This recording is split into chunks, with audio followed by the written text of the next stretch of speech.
नमस्कार, सियासी अखाड़ा देख रहे हैं आप। मैं हूं आपके साथ वरुण गोयल। इन दिनों हरियाणा की राजनीति हरियाणा वाया दिल्ली चल रही है, यानी हलचल हर जगह देखने को मिल रही है। दिल्ली में हरियाणा भारतीय जनता पार्टी के नेताओं की एक बैठक हुई, मंथन हुआ। दरअसल गृह मंत्री अमित शाह का हरियाणा दौरा तय हो चुका है। जो जनसभा होनी है, जो कार्यक्रम होने हैं, जो बैठक होनी है, उसको लेकर पार्टी रणनीति बना रही है। अब यह समझा जा रहा है कि क्या राहुल गांधी की यात्रा जहां से गुजरी है वहीं पर या उस ऐसी जगह पर, जीटी रोड बेल्ट पर, क्या वहां पर रैली करवाकर बीजेपी एक तरह से कहा जाए कि पलटवार करने की कोशिश कर रही है। सवाल यह है कि क्या यात्रा का जवाब ये दौरा है, और हरियाणा के रण में इस यात्रा के बाद अब इस दौरे के क्या मायने हैं, वो समझेंगे। पहले रिपोर्ट देखिए।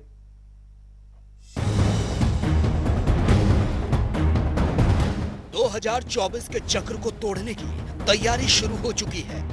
राहुल गांधी भारत जोड़ो यात्रा के जरिए कांग्रेस को मजबूती देने और 2024 फतह की कोशिश में जुटे हैं। तो बीजेपी के राष्ट्रीय अध्यक्ष के रूप में जेपी नड्डा के कार्यकाल को जून 2024 तक एक्सटेंड कर दिया गया और बीजेपी पूरी तरह से कमरकस तैयार नजर आ रही है। तो साथ ही 2 दिवसीय राष्ट्रीय कार्यकारिणी की बैठक का भी आयोजन किया गया, जहां प्रधानमंत्री नरेंद्र मोदी समेत बीजेपी के तमाम दिग्गज मौजूद रहे और मिशन 2024 को लेकर मंथन किया गया। कांग्रेस की भारत जोड़ो यात्रा कुछ ही दिनों में जम्मू कश्मीर में एंटर करेगी। कश्मीर में राहुल गांधी की यात्रा समाप्त होने से पहले बीजेपी ने कांग्रेस को जवाब देने के लिए प्लान तैयार कर दिया और इसी प्लान के तहत गृह मंत्री अमित शाह आने वाले दिनों में हरियाणा के सोनीपत में एक बड़ी जनसभा करने वाले हैं। हरियाणा में अमित शाह का ये दौरा राहुल गांधी की भारत जोड़ो यात्रा का प्रभाव का काट माना जा रहा है, जिसे लेकर हरियाणा बीजेपी के प्रदेश अध्यक्ष ओपी धनखड़ ने हरियाणा बीजेपी की बैठक आयोजित की और तैयारियों को लेकर मंथन किया। आने वाले विधानसभा और 2024 लोकसभा चुनाव को लेकर हरियाणा में केंद्रीय गृह मंत्री अमित शाह का दौरा बेहद ही खास माना जा रहा है। ब्यूरो रिपोर्ट, जनता टीवी।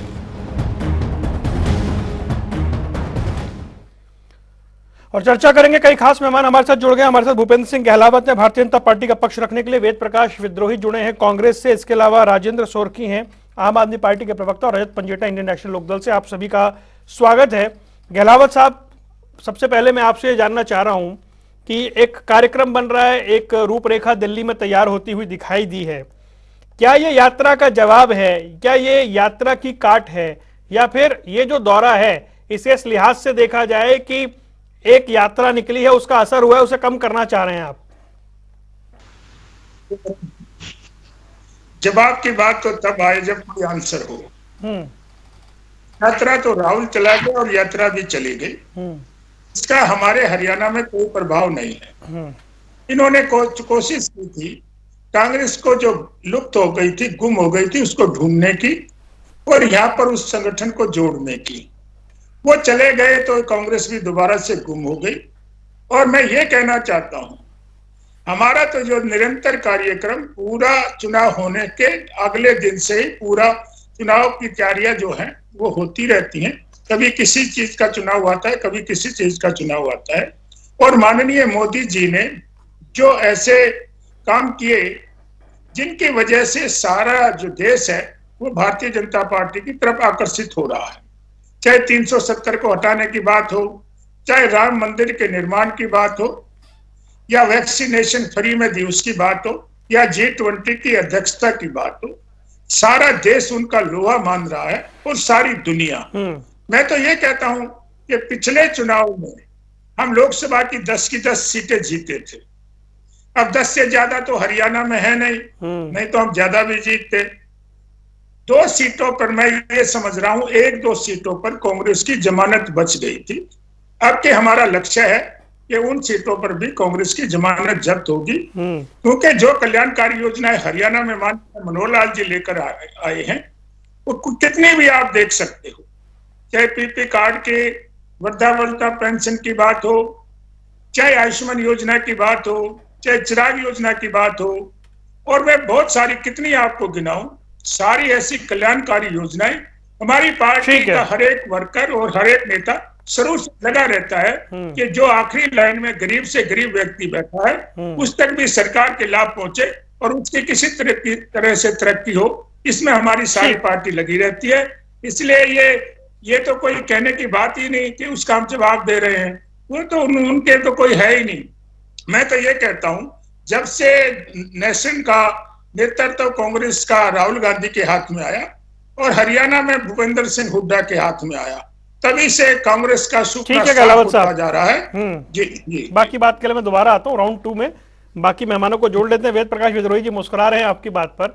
मैं तो ये जानना चाह रहा हूँ विद्रोही जी, बीजेपी की जो तैयारी है लोकसभा चुनाव को लेकर भी हमने सुना कि 400 दिन बचे हैं, हर घर पहुंचना है। विधानसभा चुनाव को लेकर भी हमने सुना कि 80 विधानसभा सीटों पर कितने पन्ना प्रमुख बनाने हैं और क्या कुछ है, बड़ा मंथन चल रहा है। ये तैयारी के मामले में तो बीजेपी कहीं ना कहीं 21 दिखाई देती है हमेशा।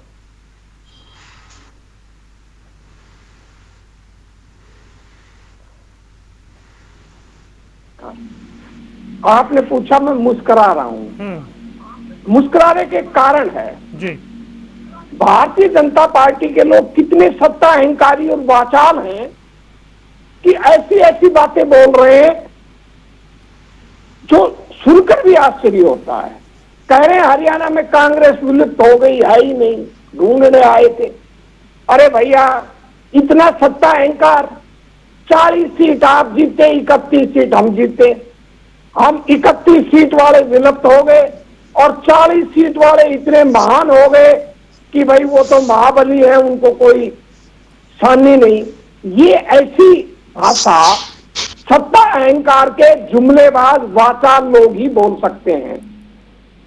और राहुल गांधी की भारत जोड़ो यात्रा का असर हुआ या नहीं हुआ, ये वरुण जी मुझे बताने की आवश्यकता नहीं है। भाजपा नेताओं के बयान ही अपने आप में बताते हैं। अगर भारत जोड़ो यात्रा का कोई असर नहीं आया तो ये लगातार यात्रा के गुजरने के 10-12 रोज हो गए, उसके बावजूद भी ये खिसियानी बिल्ली की तरह बौखलाहट में पता नहीं क्या क्या बोलते रहते हैं। जब जिस यात्रा का कोई असर नहीं, जिस पार्टी का कोई असर नहीं, उसकी चर्चा करने की क्या जरूरत है, उस पर बौखलाहट दिखाने की क्या जरूरत है। और जहां तक तैयारी की बात है, भाजपा तैयारी वारी कुछ नहीं करती, दावे मारती है, जुमले ठोकती है। पिछली बार इन्होंने 75 पार का नारा दिया, हरियाणा में इन्होंने मिस्ड कॉल पार्टी बना ली कि मिस्ड कॉल दो पार्टी का मेंबर बन लो। अब आप जो इन्होंने अपने पार्टी के मिस्ड कॉल सदस्य बताए थे उनकी संख्या देख लो आप, और 2019 में विधानसभा में जितनी इनको वोट मिली थी वो देख लो। वोट कम है और मिस्ड कॉल दुगनी है। तो जो पार्टी फर्जेवाड़ा करती रहती है, अब सत्ता दुरुपयोग से इनका दाव लग गया, 2 बार लग गया, तो इतने अहंकार में हो गए किसी को कुछ समझते ही नहीं। अब ये कहते हैं कि हम ही तैयारी कर रहे हैं, कौन तैयारी करता ही नहीं। इनकी कितनी बड़ी तैयारी है, ये पंचायत चुनाव में भी इन्होंने खुद देख लिया, कुछ सीटों पर चुनाव लड़कर इन्होंने कुछ नगर पालिकाओं में भी देख लिया और 3 विधानसभा चुनावों में भी, उपचुनाव में उनमें भी देख लिया। और फिर भी अगर ये सत्ता अहंकार में ये सोचते हैं कि इनका कोई मुकाबला नहीं, तो इनको मुबारक हो।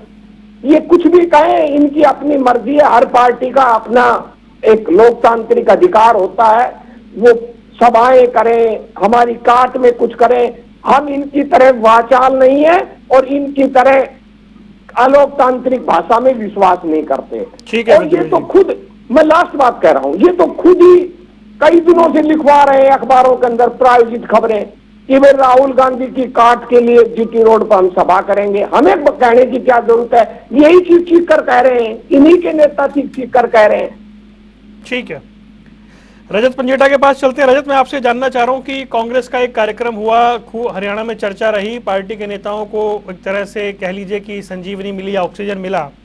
भारतीय जनता पार्टी के बड़े नेता अब आ रहे हैं हरियाणा में, बीजेपी उसकी तैयारी कर रही है। इसे अपनी अपनी तैयारी के तौर पर आप देखते हैं या फिर वर्सेस कह सकते हैं बनाम कि उन्होंने ऐसा किया तो अब यहाँ पे ऐसा होगा?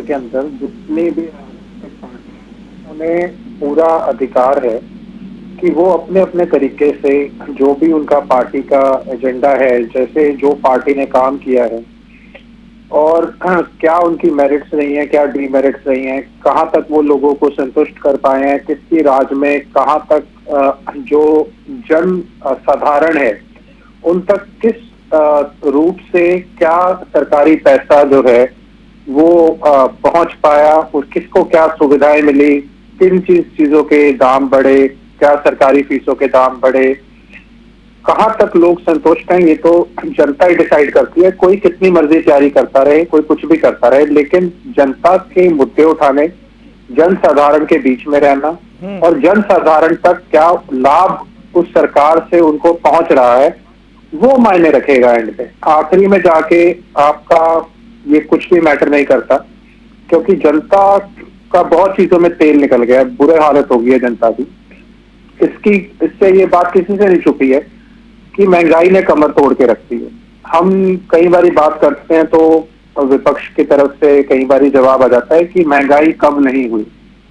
महंगाई हर बारी मुद्दा रहता है। देखिए वरुण जी, महंगाई 2-4 रुपए दाम बढ़ता था तो सड़कों पे सिलेंडर लेके लोग बैठ जाते थे, साइकिल यात्रा करने पे पेट्रोल के 2-4 रुपए रेट बढ़ते थे तो लोग पहुंच जाते थे दूसरी पार्टी वाले पे।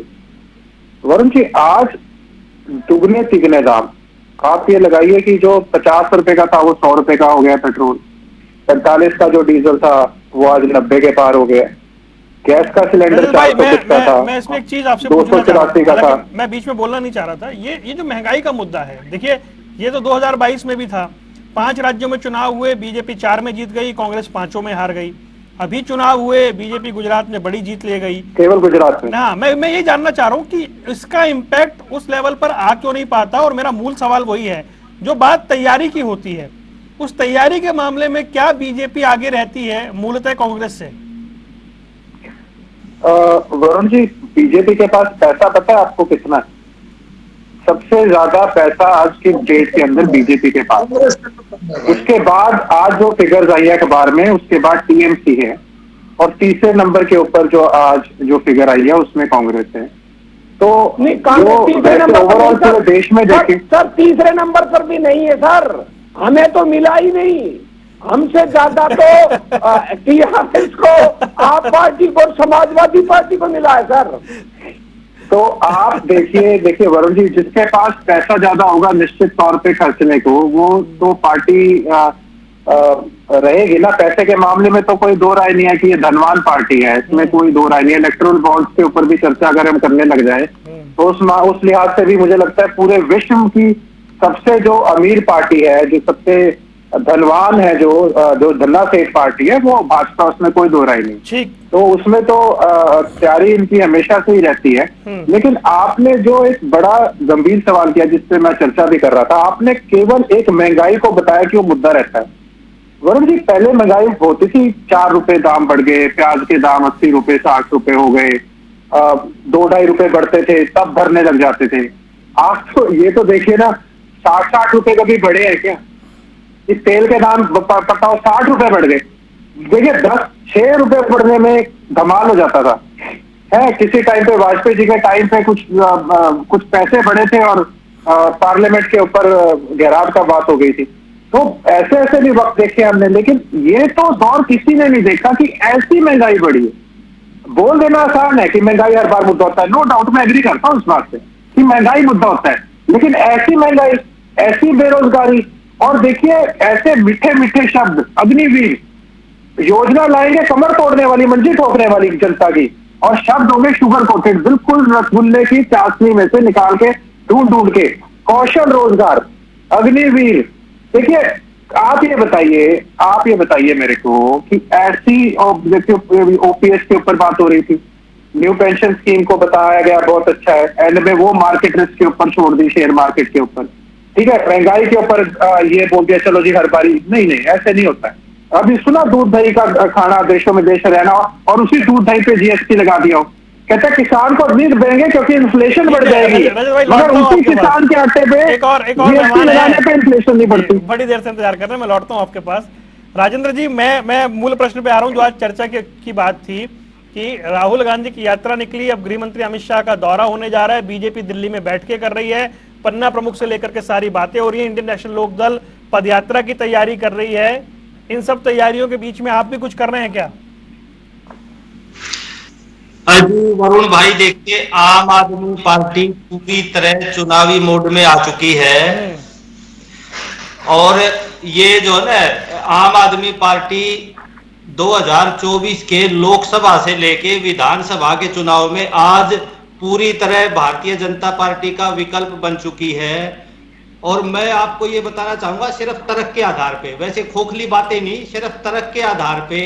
और तर्क ये है, देखिए आम आदमी पार्टी ने सिर्फ मात्र 6 महीने गुजरात के अंदर मेहनत की और हम 40-42 लाख वोट जीतकर वहां से निकले। और अगर आप हरियाणा का अंदाजा लगाएंगे तो इतने वोट के अंदर हरियाणा में आम आदमी पार्टी पूर्ण बहुमत की सरकार बना सकती है, जबकि अभी हमारे पास 1.5 साल का समय है।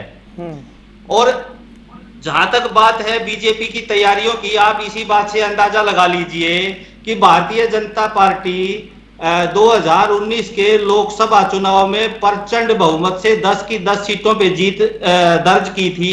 और सिर्फ उसके 5 महीने बाद ही इन्होंने मैदान में अपने 40 धुरंधर स्टार प्रचारक की भारी भरकम फौज उतारी, 75 पार का नारा दिया और सिर्फ 40 सीटों तक सिमट के रह गए। उस टाइम पे भी इन्होंने रैलियां निकालने का प्रोग्राम बनाया था। हरियाणा में कितनी जगह मोदी जी की रैली हुई थी जो पूरी तरह गुजरात में जीतने का दावा किया था ना, वो तो सारी पार्टियां करती हैं। देखिए हर पार्टी जीतने का दावा करके ही मैदान में चलती है। और जहां तक आपने सवाल पूछा राहुल गांधी की भारत जोड़ो यात्रा का, देखिए एक बात निश्चित है, भारतीय जनता पार्टी ने बड़ी चालाकी से राहुल गांधी जी को एक राष्ट्रीय पप्पू घोषित करके एक मनोरंजन के साधन के रूप में अपने स्टार प्रचारक के रूप में इस्तेमाल किया। ऐसी टिप्पणी ना करें किसी नेता पर। नहीं। हाँ जी, ऐसी टिप्पणी ना ये निश्चित है। देखिए आज सिर्फ आप अंत देख लेना, इस भारत जोड़ो यात्रा का अंत सिर्फ यही होगा, देख लेना आप कि भाई देख लो, हम जो है सुलझे हुए नेता है, जो हमारी छवि खराब की गई थी वो बिल्कुल वो बेबुनियाद थी और इस यात्रा का अंत यही निकलने वाला है। और ठीक है, कहीं से कोई जो है और दूसरा कोई मकसद इनका नहीं है। आम आदमी पार्टी पूरी तरह चुनाव के लिए तैयार है और पूरी तरह कमर कस चुकी। चलिए ठीक है, छोटी एक बात और करके। हाँ जी बोलिए। रजत भाई आ रहा हूँ, एक मिनट, विद्रोही जी कुछ कह रहे हैं। एक सेकंड वरुण जी, पप्पू कौन है?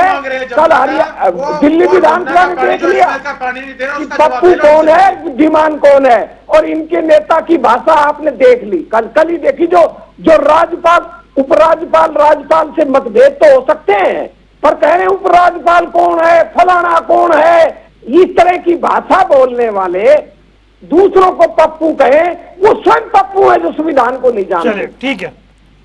एक सवाल मेरा वरुण जी, ये जो बात कर रहे हैं, जो भगवंत मान हमसे पानी मांग रहे हैं उल्टा देने की बजाय, ये कह रहे हैं हरियाणा में बड़े बड़े दावे कर रहे हैं ये कि हम हरियाणा में सरकार इतने लाख वोट आ जाएंगे, ये जो मुंगेरी लाल के सीन सपने, आप ये बताओ पहले हरियाणा की जनता को, भगवंत मान हमसे पानी मांग रहे हैं यमुना का, और वो कह रहे हैं कि SYL का नाम उल्ट पलट के YSL कर दो, यमुना सतलुज लिंक, वो उल्टा हमसे पानी मांग रहे हैं। SYL की तो कह रहे हैं एक बूंद नहीं देंगे, उस पे स्टैंड क्लियर कर दो बस, हमारे को हरियाणा की जनता को साफ कर दो, ये दो मुंहा चेहरा नहीं चलेगा। आप कुछ यहाँ के बोलते हो कि हर डॉट तक पानी पहुंचाएंगे, सुशील गुप्ता, अरविंद केजरीवाल पंजाब में जाके बोलते हैं पानी की बूंद नहीं देंगे, और उल्टा भगवंत मान हमसे पानी मांग रहे हैं। इनसे तो इसी बात पे स्टैंड क्लियर करवाओ, ये तो सबसे दोगले लोग हैं। जितना पैसा अरविंद केजरीवाल खर्चता है एडवर्टाइजमेंट, राजेंद्र जी जवाब दीजिए, फिर गहलोत साहब के पास जाना है। ठीक है, आ गया सवाल आ गया। और SYL पे आम आदमी पार्टी का रुख बड़ा स्पष्ट है। SYL के लिए सबसे पहले तो मैं इनेलो के प्रवक्ता जी को ये बताना चाहूंगा कि इनके नेता भी कसी लेके गए थे, एक लोटा लेके नहीं आ पाए। और जहां तक ये बात करते हैं SYL का पानी, देखिए आप, एक बड़ी स्पष्ट बात है, 2019 के चुनाव में मोदी जी ने दादरी के अंदर रैली की थी, मेरे पास उसकी फुटेज है, आप चाहोगे तो मैं दिखा सकता हूं आपको, आप देख सकते हो। ये देखो, अगर आप सुन सकते हो तो सुनिए। सवाल का जवाब दे दीजिए जल्दी से। आम आदमी पार्टी पूरी तरह, आप मोदी जी का भाषण नहीं, ये आपके एक प्रवक्ता पहले चला चुके हैं, मैं इस पे नहीं जा रहा ना, चर्चा कहीं और जाएगी फिर।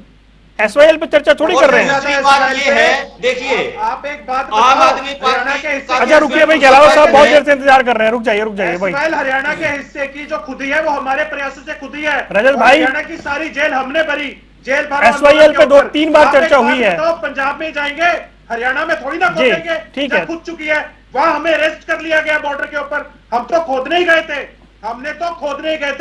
हमें अरेस्ट किया गया, हमें 15-20 दिन जेल में रखा।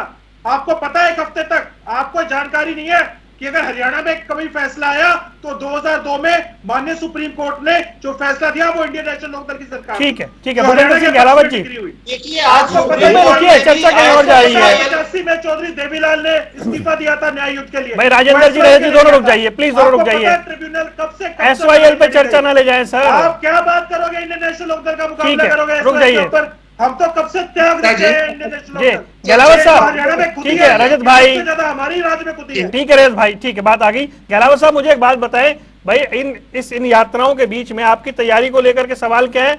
जो विद्रोही जी कह रहे हैं तैयारी कम है, हल्ला ज्यादा करते हैं आप लोग। वरुण जी, पहली बात तो ये तीनों जो प्रवक्ता बोले, इनको अपनी पार्टी के कहने के लिए कुछ भी नहीं है।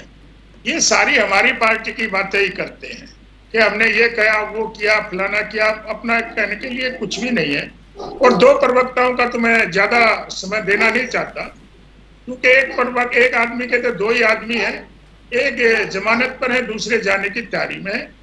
और ये जो आम आदमी पार्टी के लोग हैं, ये संविधान को भी मानने के लिए तैयार नहीं, कि उच्चतम न्यायालय ने फैसला किया नहर बनाने का, उससे भी मुकर गए।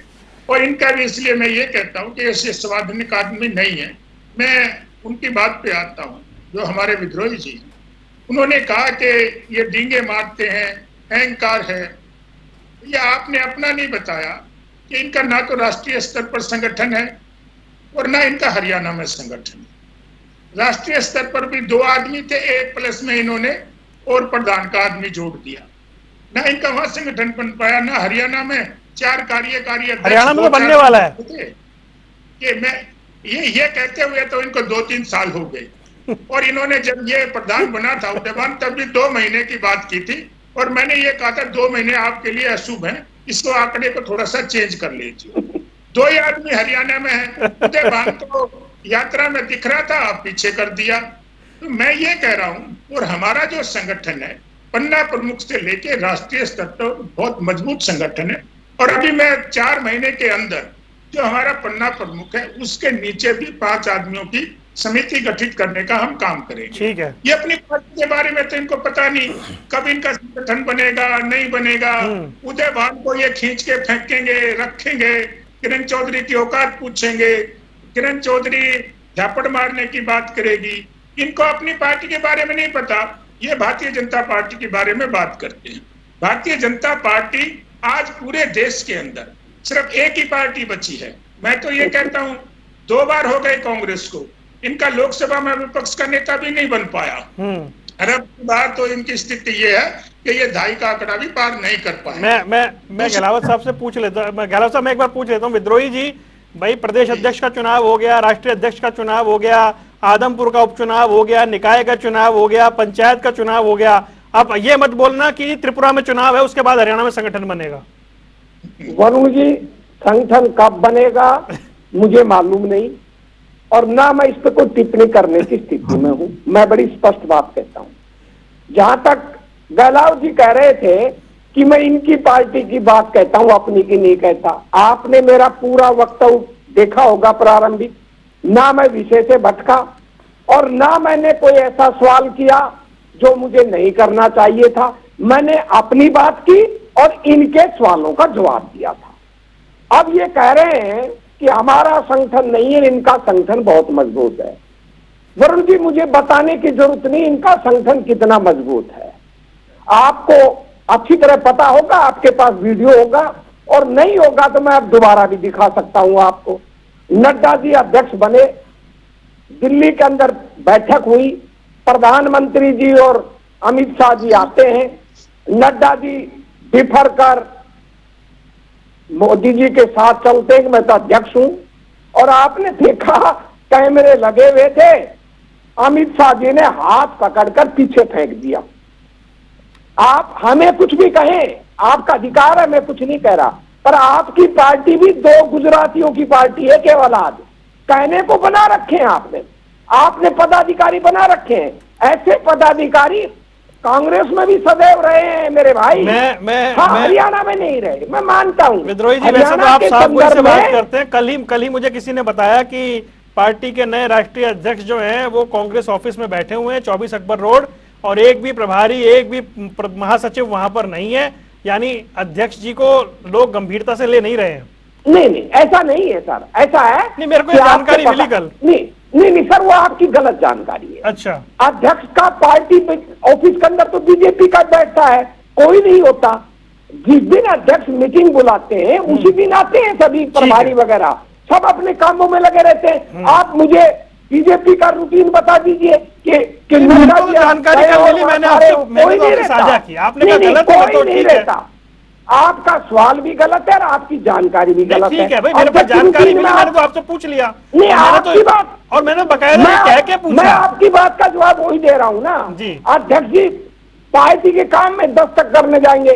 कल वो गए थे वर्करों से मिलने, वर्कर मिले, उनसे जो थे उनसे मिल लिए। रजत कुछ कहना चाह रहे हैं? बैठक बुलाते हैं, सारे आते हैं। और आपको बताऊं मैं, हमारे प्रधानमंत्री थे मनमोहन सिंह जी और पार्टी अध्यक्ष थी सोनिया गांधी। जब भी पार्टी का कोई कार्यक्रम होता था प्रधानमंत्री पहले आते थे और अध्यक्ष बाद में आती थी। भाजपा में क्या हो रहा है, अध्यक्ष स्वागत में खड़ा रहता है और प्रधानमंत्री बाद में आता है।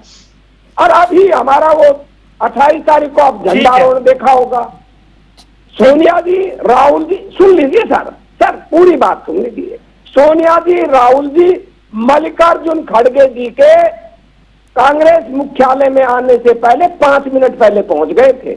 हमारा अध्यक्ष कोई भी हो, परिवार से बाहर हम भी उसे पूरा सम्मान देते हैं। प्रोटोकॉल सुन लीजिए सर, हम प्रोटोकॉल का पालन करते हैं। प्रोटोकॉल का पालन करते हैं, भाजपा में तो प्रोटोकॉल का भी पालन नहीं होता।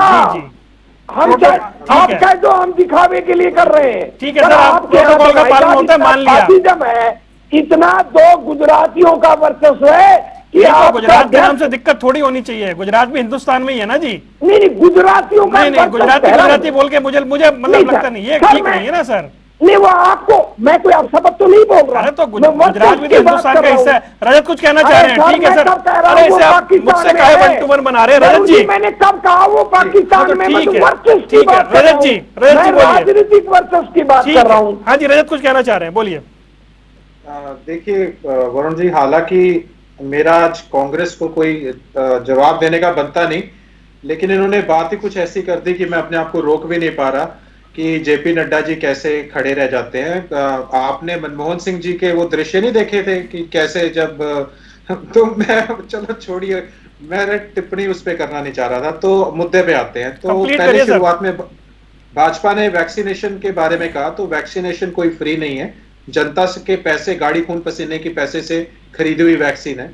दूसरा, G20 की मेजबानी की बात करी, वो सभी बाय डिफॉल्ट सभी नेशंस, जितने मेंबर नेशंस हैं वो सभी के पास आएगी। तीसरा, इन्होंने कहा कि मैं इन पे ज्यादा बोलना नहीं चाहता कि ये एक विधायक की पार्टी है, छोटी पार्टी है। चलिए, ये मैं इनके वैभव पे छोड़ता हूं ये बात। लेकिन भाजपा भी किसी टाइम पे पूरे देश में सिर्फ 2 MP होते थे। हरियाणा में भी भाजपा की स्थिति किसी टाइम पे शाहबाद से एक ही KL शर्मा होते थे, वो भी छोड़ के कांग्रेस में चले गए थे। तो राजनीति में अप्स एंड डाउन्स आते रहते हैं, इसमें किसी को कम नहीं आंकना चाहिए। पहली बात तो आपका भी आने वाले समय में बहुत बुरा हाल हो सकता है हरियाणा से सफाया ही हो जाए। इसमें भी कोई हैरानगी की बात नहीं होगी जिस तरीके से आज आपकी योजनाएं हैं। मैं वो इसलिए कह रहा हूं कि आपने अपना गुणगान किया कि एक केवल भाजपा ही एक ऐसी पार्टी है हरियाणा के इतिहास में जिसने हरियाणा के ऊपर सबसे ज्यादा कर्ज के नीचे हरियाणा को भाई समय मेरे पास इतना ही है। ठीक है, आप एक इंटरव्यू इतना ही है। गहलावत साहब एक काउंटर कर दीजिए 30 सेकंड में, फिर मुझे खत्म करना है बस। चलिए, लग रहा है आवाज नहीं जा रही है। तो वरुण जी, जनता ही अब तो इलेक्शन की जबरदस्ती इंतजार में है। बिल्कुल इनको सबक सिखाने के लिए पूरी तरह तैयार है जनता, क्योंकि उत्सव है और उत्सव होगा तो सब उसका आनंद लेंगे। आप चारों मेहमानों का जुड़ने के लिए बहुत बहुत शुक्रिया। सियासी अखाड़ा देख रहे थे आप, यहाँ रुक रहे कुछ देर के लिए। खबरों का सिलसिला लगातार जारी है।